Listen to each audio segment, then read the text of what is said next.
Chapter 1. I woke to a throbbing pain throughout my body, a pounding headache, and the sound of my name. It was faint, but growing in intensity as it moved toward me. My eyes opened, and I looked around, seeing the door of what I recognized as a hospital room. "Lila! Lila!" Nathan's voice cried out. It was a frantic, panicked tone I had never heard before. "Lila!" "Mr. Thorne, you need to return to your room," was screeched at him by who I assumed was a nurse. "Lila!" "Don't pull that out," another voice scolded. "Lila!" he wailed, and it sounded like he was on the verge of tears. It was clear he was ignoring the nurses as his search for me continued. They were threatening to call security. "Lila!" he called out again, desperation flooding his tone. He was louder, only one room away. My chest tightened, and my heart began beating at a furious pace. Seconds later, his hands appeared on the doorway, bracing himself while his eyes searched for me. I gasped when I took in his appearance. He was wearing nothing but a hospital gown. One tube hung from his wrist, hanging down on the ground. His expression was what had me in shock and my heart wrenching. Tears streamed down his pink cheeks. His eyes were wide and frantic, a look of despair overpowering all emotions. As soon as his eyes met mine, my body relaxed, and his face morphed into one of relief and joy. "Lila!" he cried out once more, stumbling toward me. He reached out and grasped onto the sides of my face, his forehead leaning into my bandaged one. "Oh, thank God you're alive." Warm tears landed on my cheeks as he continued mumbling. I stared at him in stunned silence. This was not the Nathan I knew. The mask was gone, and for the first time I was seeing the true Nathan without any inhibitions. He was raw and lay bare before me. He was stunning, more beautiful than usual in his agony. I didn't move. I didn't speak. I lay there, stunned. He was crying. Nathan was crying. One of his tears dropped, sliding down to my lips. My tongue peeked out to lick it away, and my taste buds danced, registering the salty evidence, proving I wasn't imagining it. "Nathan, what's going on?" My voice was thick, my throat dry, and I began to wonder how long I'd been out. He pulled back from me to look into my eyes. "You don't remember?" I shook my head and immediately stopped when I found how much it hurt. My vision spun, and my eyes were having trouble tracking. "You were in a very bad accident." He trailed off.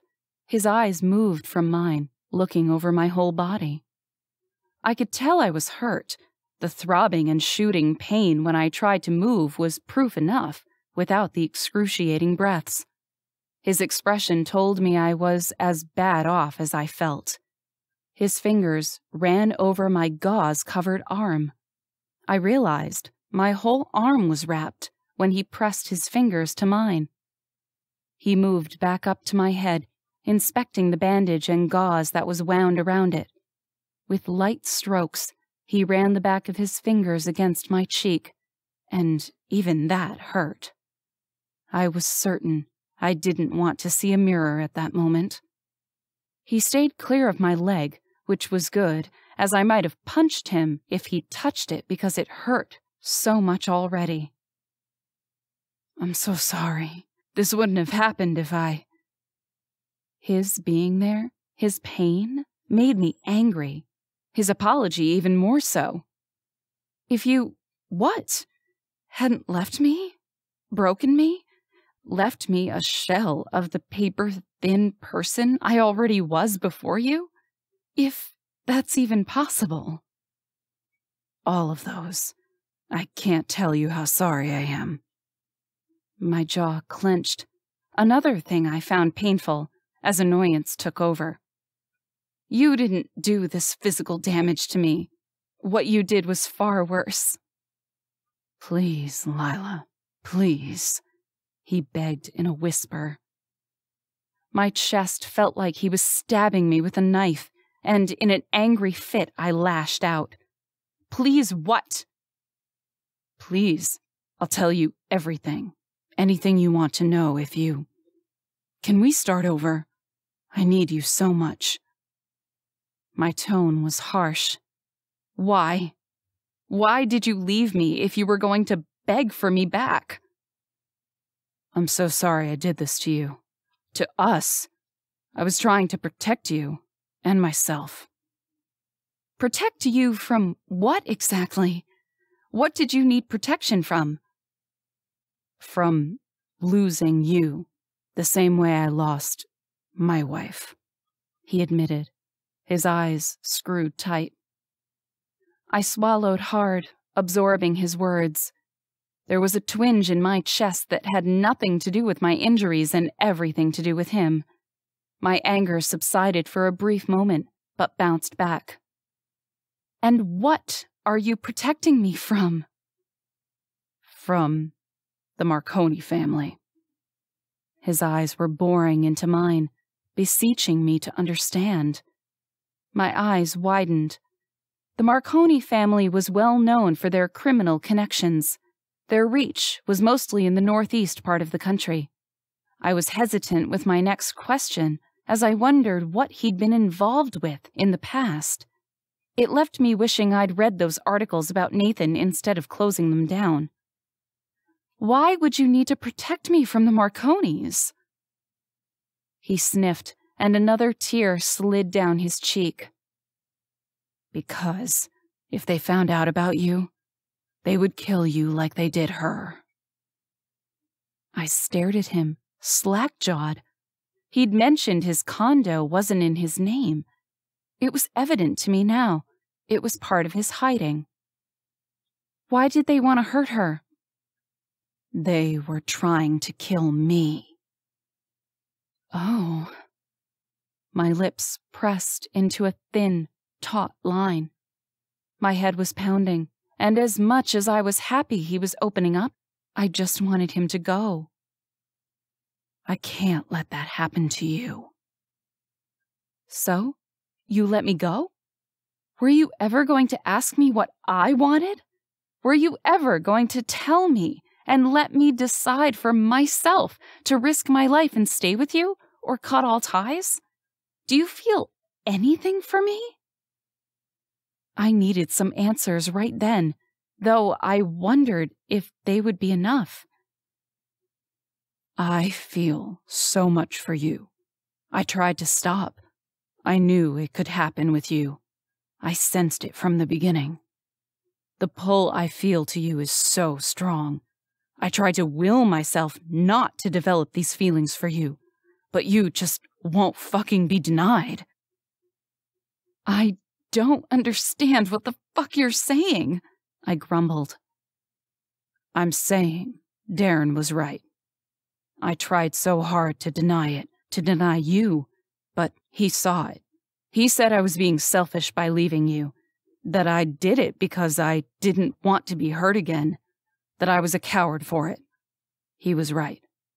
He saw it from the moment he arrived at the hospital when you were unresponsive.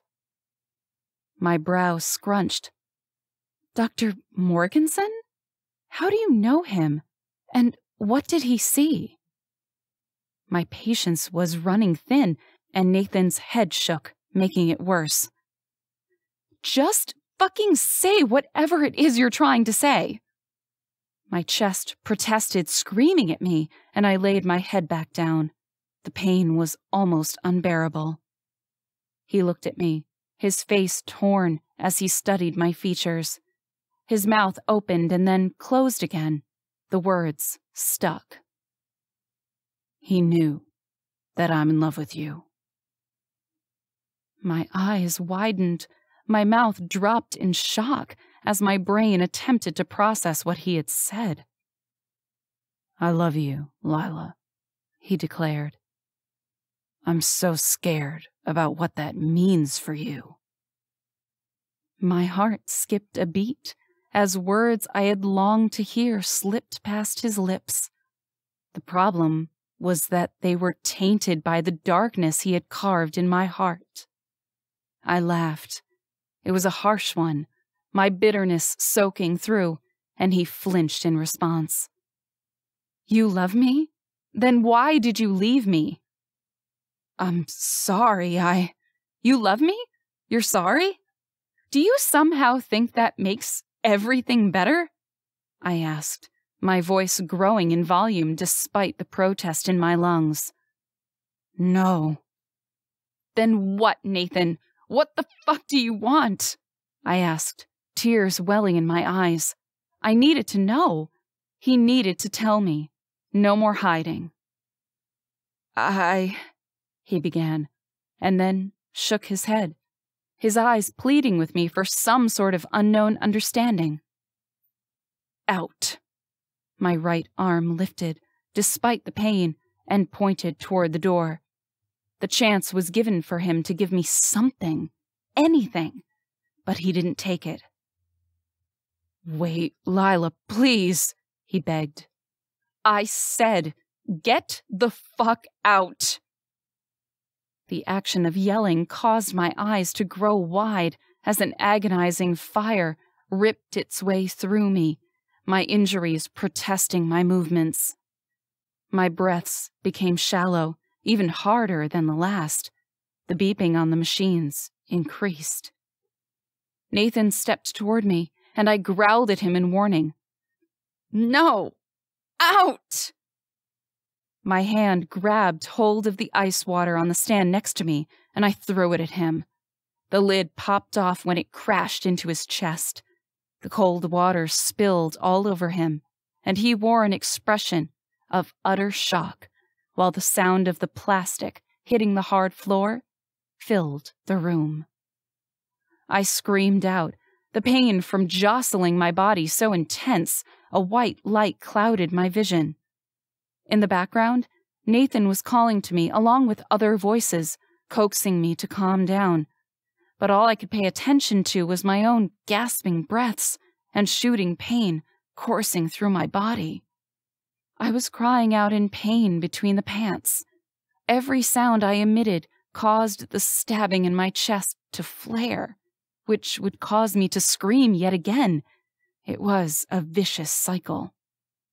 It took a while, but with the help of some drugs, I regained a normal breathing pattern. "Miss Palmer? Delilah, I'm Dr. Thomas. Do you recall how you were injured?" he asked, and I shook my head. His hand reached out and stopped the motion. "It's okay, not too much. Now that you're awake, I'm hoping we can better assess your injuries. As of right now, we know you have a broken leg. You also have multiple lacerations that we've stitched up. We're going to evaluate you and go from there, all right?" I nodded in response, and nurses began taking new vitals while fingers poked and prodded me. I may or may have not hit one of the nurses when my leg was bumped, but thankfully they understood.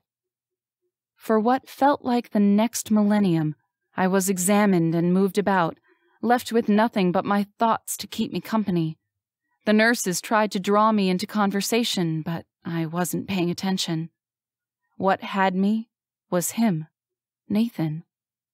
Everywhere in the hospital I went, I could still feel him. My eyes searched for him as they wheeled me down corridors. I never did see him, but I knew he was near. After everything, there was still that rope that bound us together, pulling me to him. 16 hours, 17 X-rays, and 1 CT scan later, the tally was in. Bruised ribs, broken tibia and fibula, which needed surgery to be realigned with a metal rod to hold the bones together, sprained left wrist, a concussion, and a linear skull fracture.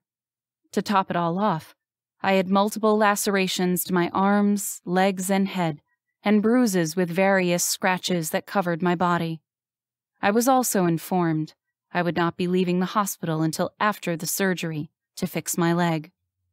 My surgery was scheduled for Tuesday, and if I was lucky, I would be released on Wednesday. It was going to be a very long week. They gave me lots of medicine for the pain, and I soon found myself drowsy. After a small fight, I gave up trying to stay awake and fell into a deep sleep. Soothing strokes of my hair woke me sometime later, and my eyes fluttered open to find Caroline staring at me with wet eyes. "Caroline?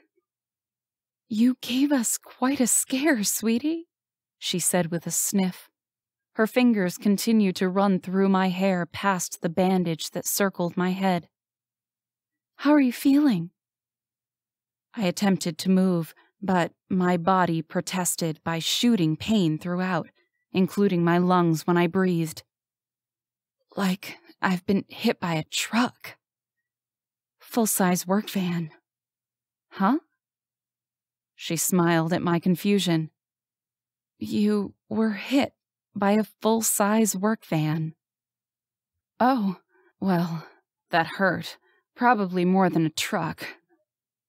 Caroline tried to suppress a laugh, but it came out anyway. "I bet it did. Do you remember?" I shook my head, an action I found to be bad when my head began to spin. "How long have I been here? I know the doctor came in, and I had all those tests after Nathan." I trailed off, my brow scrunching as I remembered how he was dressed. Not in his normal tailored suit, but in the same drab hospital gown I was wearing. "Why is Nathan in the hospital?" She pursed her lips. I knew she wasn't happy with him and all that had gone on with our breakup, but there was something in the look on her face. She was torn. "It's almost 7 in the evening on Friday. You've been asleep for most of the day, and you've been here for almost 2 days. Nathan, well, he literally ran to you after you called him. Lila, were you aware he was in a car accident?" she asked, avoiding answering my question. "No, but I figured that was probably what caused his scars." She stared at me for a moment as she processed that bit. "And his wife?" she asked with reluctance. "I just found out he had been married and that she died." She contemplated for a moment as if she was wondering exactly how much to tell me.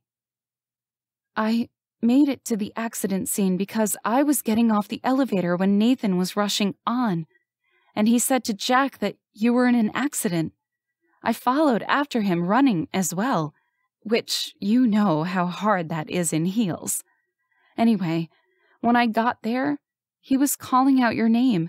The police were trying to move him back behind the line. You were unconscious on the stretcher, and you..." "Caroline?" Tears slid down her cheeks. "I thought you were dead. There was so much blood. Nathan saw you and lost it. He had a massive panic attack, which I wouldn't have known the signs of if it wasn't for you. It was terrible to see, much worse than when I watched you. They had to sedate him before, I don't know, he had a heart attack or something." "Why?" I asked, confused. Why did he care? "Why what? Why was he having a panic attack?" She stared at me with her eyes wide before she leaned in. "Lila, because he thought he'd lost you. He thought you were dead."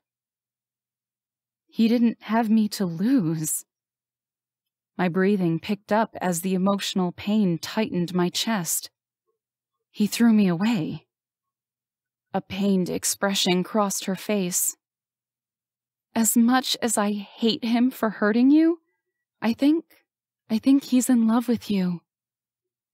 He said that. He did? She asked, surprised. Yes, but I don't believe it. Why not? Why would he throw me away if he loved me? I've been thrown away and thrown around, and none of these people loved me, I said, my eyes trained on the ceiling. Her fingers were shaking as they glided across my arm.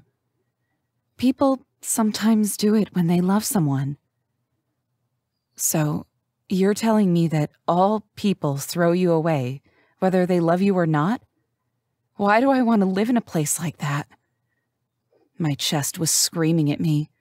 I tried to lie back and calm down in hopes it would help, but the movement caused my leg to jostle, and I almost passed out from the combined pain that cut through me. It was time for a new dosage of pain meds. Please, don't talk like that, she begged. Why? You're telling me it doesn't matter. I'm going to be thrown away anyway. I should have killed myself when I was younger. That van should have done me in. I cried out, tears streaming from my eyes. I struggled for breath, the pain unbearable. Lila. Caroline's voice faded away, a tear falling down her cheek. Don't you ever fucking say that again. Nathan's voice growled from the door. I gasped and turned my head to find Nathan, eyes blazing with fury, standing in the doorway with a few people behind him. The action was too fast. I was hit with dizziness, my head falling back onto the pillow. In a flash, he was standing over me, his features concerned. There was so much force behind his expression, I wasn't sure if I could handle it. Please, don't ever say that again. Don't leave me, Lila. His fingers brushed against my cheek, and I had to forcibly stop myself from leaning into his touch. It hurt, but in a different way. My heart fractured again at the look on his face I caused. My gaze moved to anywhere but his eyes. That was when I noticed he was back in his suit, minus the tie. You left me, I said. His fingers dropped, his hand returning to his side. Let me explain, please. I need you. Sorry, I don't think I'm fit to help you out at the moment, I sneered, turning to look up at him. I was going to go into a rant, to dig into him more, but the expression he wore stopped me. The mask was once again gone, and I was astonished by the emotions emitting from the man in front of me. The pain he held was visible, etched onto his perfect features. I'll make it up to you, I promise, he said in a low voice. I didn't respond. I couldn't. There was no response. He'd never promised me anything before. The word had never slipped past his lips. A throat cleared behind him, and I craned my head around to see his father standing next to a woman with dark brown hair, speckled with gray, and a soft, sad smile. Another woman with the same dark hair was also with them, and Andrew made up the rear. It's getting late, Nathan. We need to get you home, George said. I felt a tugging at my waist and glanced down to find Nathan's hand fisted in the thin hospital blanket and my wonderful hospital gown. Please, Nathan begged.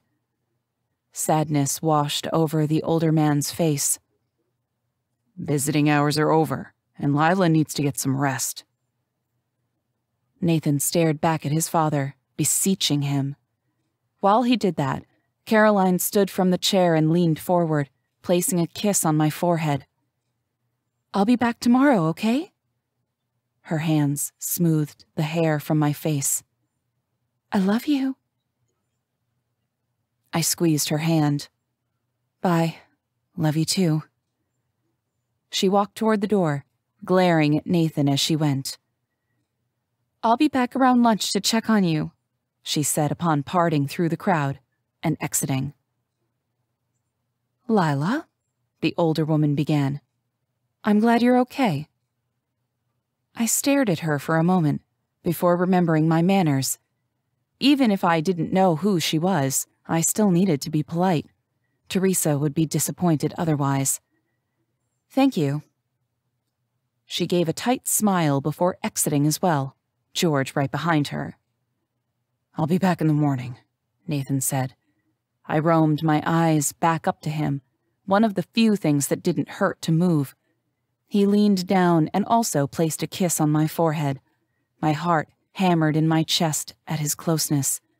I wanted to tilt my head up and capture his lips in mine, but I couldn't. I wouldn't. He walked out the door and my chest seared, but for a different reason than the bruised ribs. Moisture filled my eyes before flooding down my cheeks. From my periphery, Andrew's tall, lanky form walked over to me. What do I do? He pursed his lips. You should hear him out. Let him explain. That way you can make a decision based on all the facts. You know then. A statement, not a question. Yes. I made a call to an old friend in the DA's office. You need to hear what he has to say.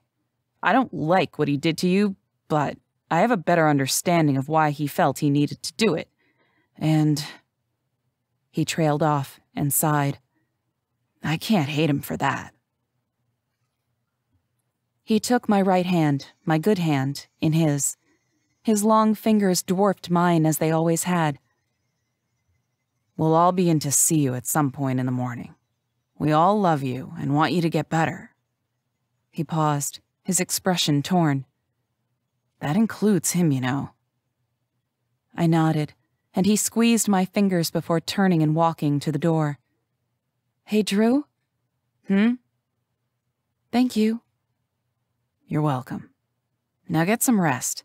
I know you haven't been unconscious enough today, he said with a wink and a wave goodbye as he disappeared. It was quiet then, the beeping of the machines and the aching pain the meds didn't dull down, my only company. I stared at the ceiling and contemplated Nathan's request to hear him out and wondered if I could. I didn't have anything else left to lose. He'd taken what little there was of me. So what harm would it be? Maybe then I could understand and begin getting over him. I still didn't believe he wanted me. He felt guilty, was all.